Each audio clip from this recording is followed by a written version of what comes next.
Hello team. Today we're going to make a keypad in which we require a set combination of numbers and to get something. So like it could be used for quests, puzzles, for a secret entrance, maybe get teleported somewhere. Um, you decide on the use of it. But here I've got this thing for with 6 numbers here. So I've got 1, 2, 3, 4, 5, 6, and this number here, which validates or combination and also clears it. So for example, let's try it. So if I go 1, 4, 5, 2, enter, and I get bad combination. The B is a bit. I need to fix the font here. So now this has been cleared. Let's try again. So I know the correct combination, which is 1, 5, 3, 2, enter, and then you get like a secret message or something like that. And then in this case, there's a 5-second rule where the words disappears after 5 seconds. So let's try to make it the same thing, but I'll be using 4 numbers instead of 6 because it'll be faster to make.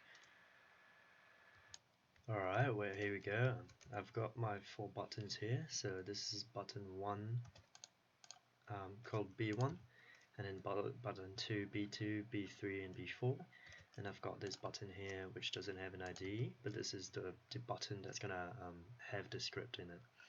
And then I've got this code here which is called an correct text with enter the code as a text. Sorry.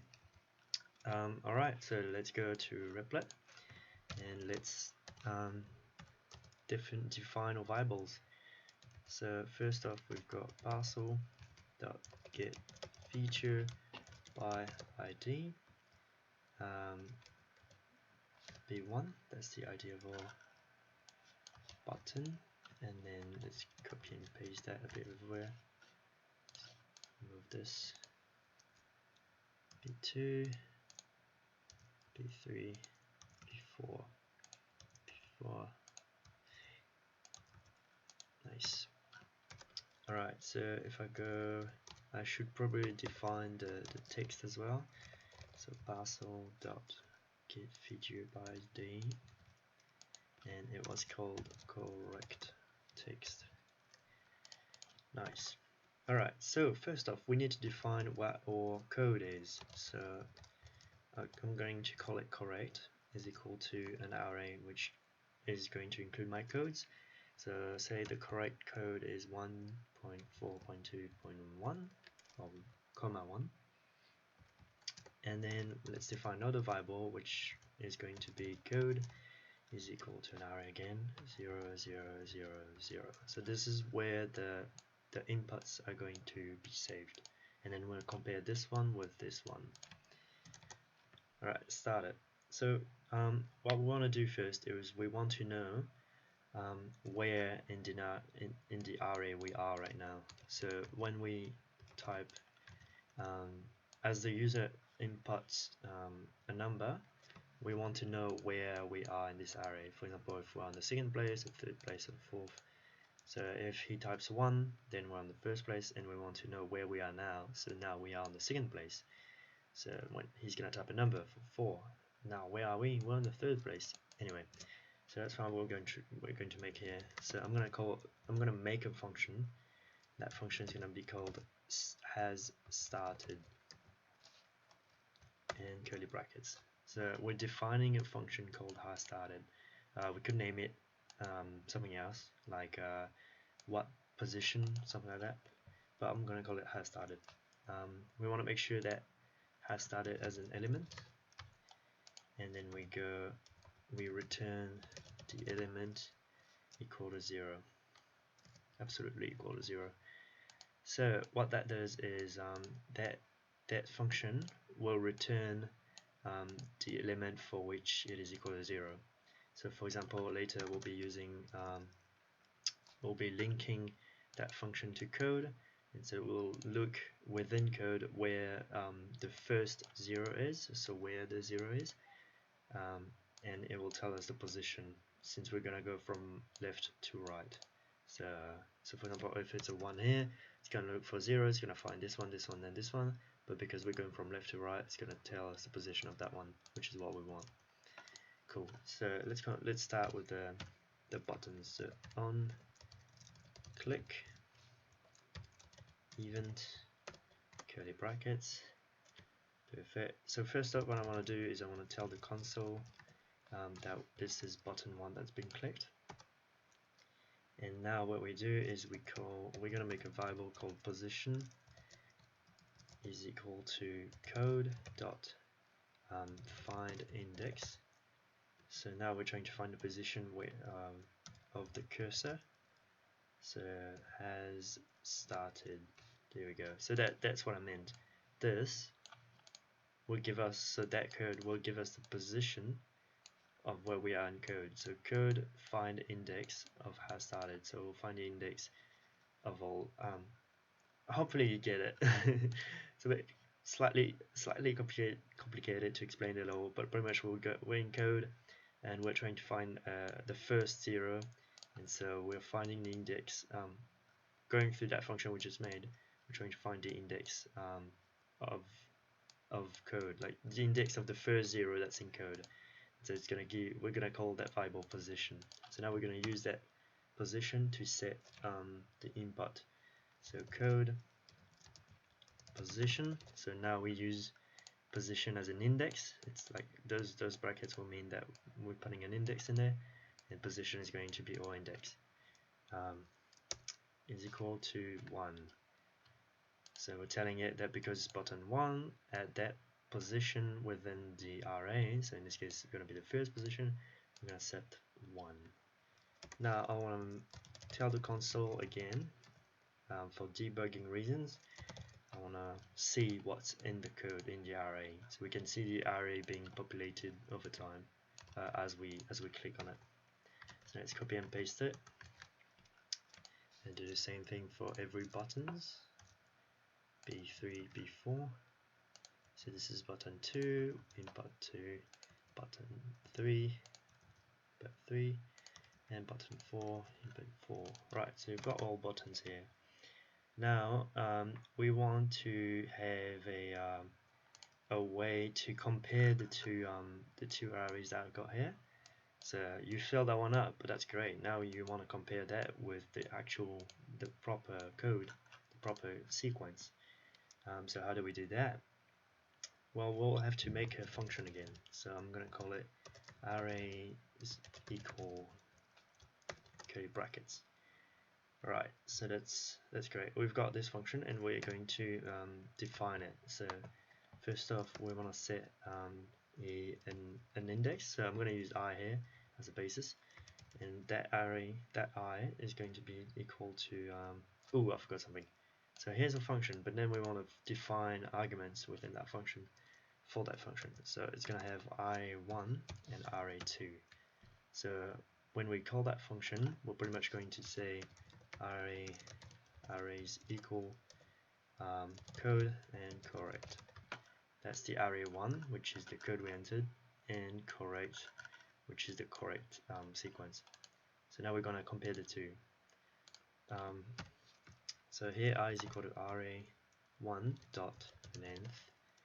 So we take the length of array1, which is 4. In any case, it's going to be 4. So I could have said 4, but just so you guys can do other, can add some more numbers here if you want. This is the way you want to do it. It adds some flexibility to it. Right, so let's continue. So what we want to do is for I minus minus, don't forget the semicolon, curly brackets. Cool. So now we're going to iterate through i's. So I don't know if you can understand this, but I'm going to explain it anyway. So we start from 4 here, and then we're going to remove 1 every time. And so we're pretty much going to go from 4 to 3 to 2 to 1. And obviously it's going to go to 0, but the loop is going to stop before that. Perfect. So let's continue. So if as we go through the iterations, so if array1 I So if the array1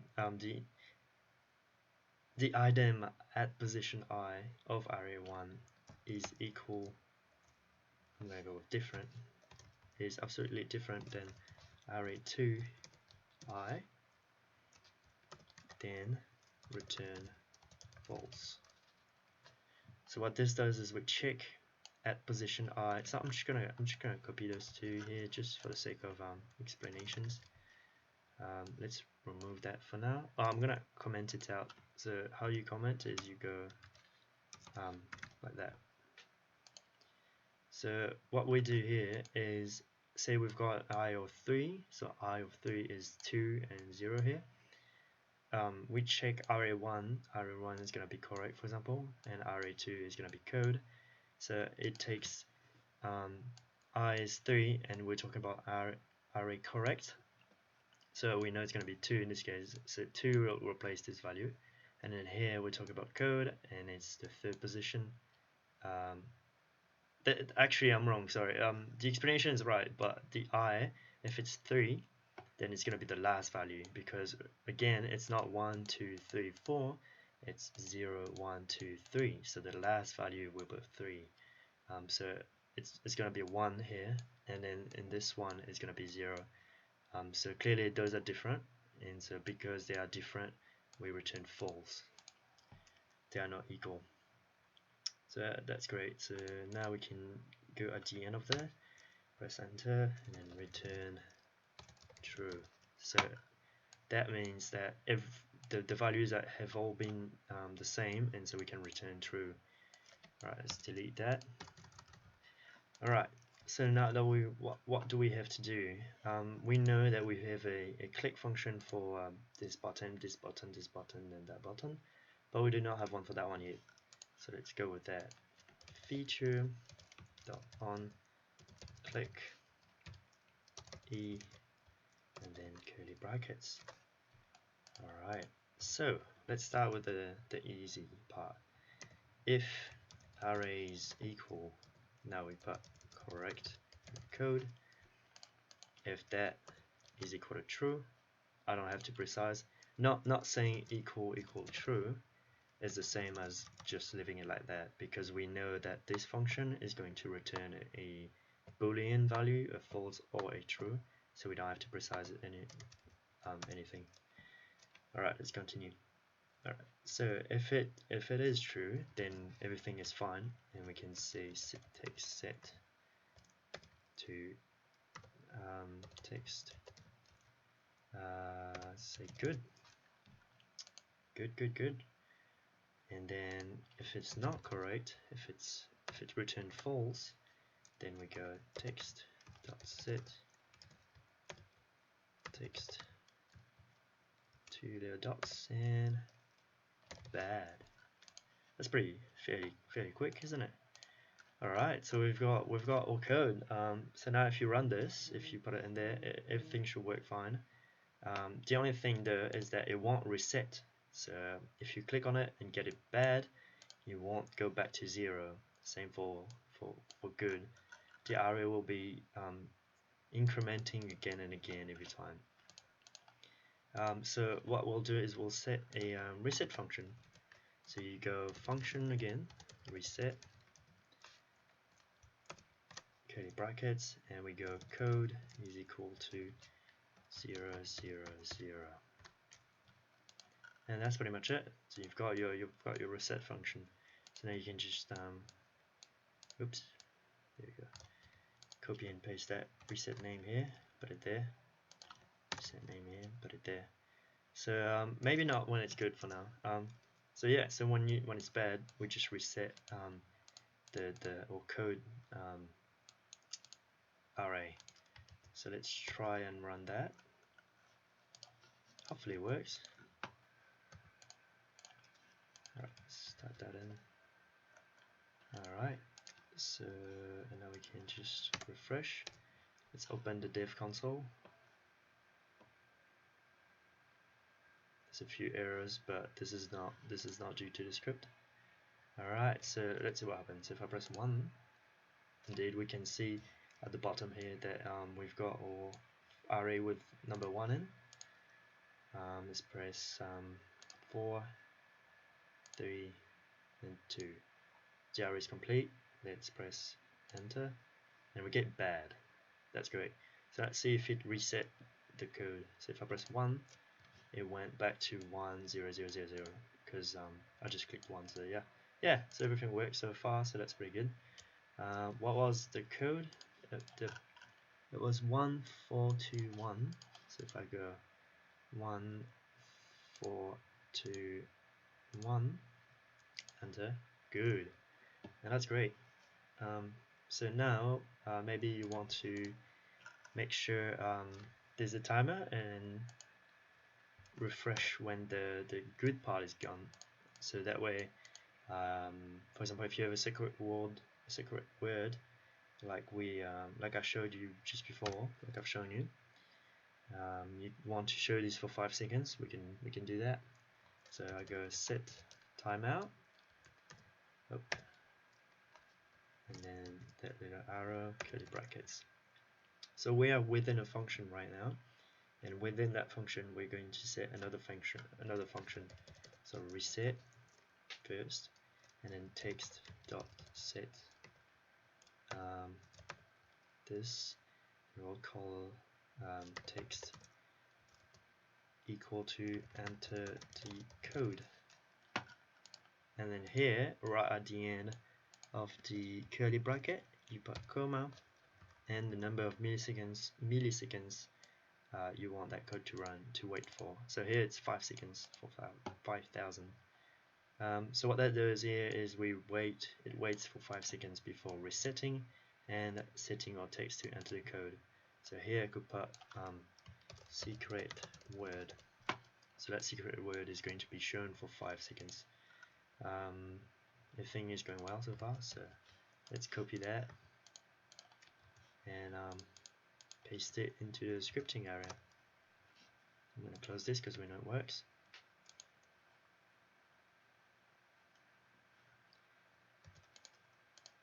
Start with this. I'm scared of what I've done. Is it the right code? Yep, that's the right code. Alright, let's refresh. Thank you.